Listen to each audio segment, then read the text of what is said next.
Bleeding வந்து common. ஆனா அது நார்மல் இல்ல. அப்படிதான் நான் பேஷண்ட்ஸ் கிட்ட சொல்றேன். ஸோ ஒரு ப்ளீடிங் பார்த்தீங்க அப்படின்னா, நெறைய பேருக்கு ஸ்பாட்டிங்க்கும் ப்ளீடிங்க்கும் டிஃபரன்ஸ் தெரியாது. ஸ்பாட்டிங்னா ஒரு மைல்டா ஒரு பிங்கிஷ், ப்ரவுனிஷ் டிஸ்சார்ஜ் ஓகே, பரவால்ல. ஆனா இதுவே ஃப்ரெஷ் ரெட் ப்ளீடிங், பீரியட்ஸ் வர அளவுக்கு ஃப்ரெஷ் ரெட் ப்ளீடிங் பிரெக்னன்சில பார்க்கறது இஸ் அப்சல்யூட்லி அப்நார்மல். டெஃபினட்டா உங்க டாக்டர பார்க்கணும். 1 கருப்பை உள்ளுக்குள்ள இருக்கான்னு பார்க்கணும். 2வது பேபியோட ஹார்ட் பீட் நல்லா இருக்கான்னு பார்க்கணும்.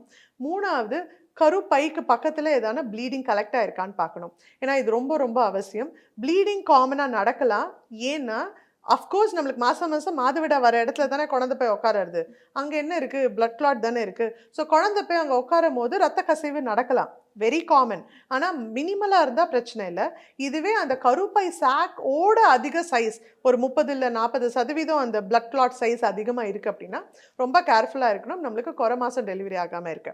So bleeding excessive bright red bleeding absolutely no. அது டெஃபினட்டா நம்ம ட்ரீட்மெண்ட் பண்ணணும். இன்ஜெக்ஷன்ஸோ இல்ல வஜைனல் பெசரியோ டேப்லெட்டோ ப்ரொஜெஸ்ட்ரான் கொடுக்கலாம். இதை தாண்டி ஒரு ப்ரௌனிஷ் டிஸ்சார்ஜ், ஒரு பிங்கிஷ் டிஸ்சார்ஜ் அதுக்கு பயப்பட வேண்டாம். ஏன்னா அதெல்லாம் ஓல்டு கலெக்டட் பிளட்டா கூட இருக்கலாம்.